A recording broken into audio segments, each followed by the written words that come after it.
ဟာလေကိုမမလို့လာလေ မိုင်းလာဆိုတာ မိုက်စု ကိုကြီးလာဆိုတာလို့အဲ့ဒါမေးတာပါ အေးဟုတ်တယ် ကိုကြီးလာဆိုခုနဟိုကောင်လေးကျုံးလိုက်တာလေအရင်မိုက်တယ်ဗျာအားရတယ် ဟဲ့ကိုကြီးလာ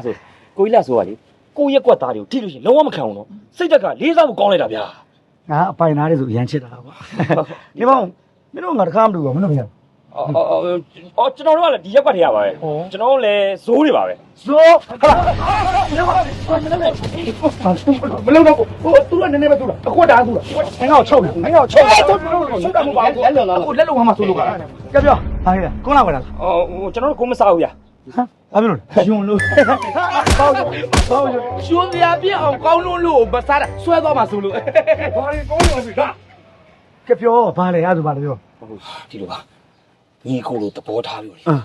ပြောစရာကိစ္စလေးရှိတယ် ဟုတ်တယ်ကိုကြီးဘူးမှရှောက်ဘူး ဟာမင်းတို့လက်ကြီးကစားတော့ဘာလဲတော့ မသူစကားပြောအဲ့လိုကောင်း ကြပြော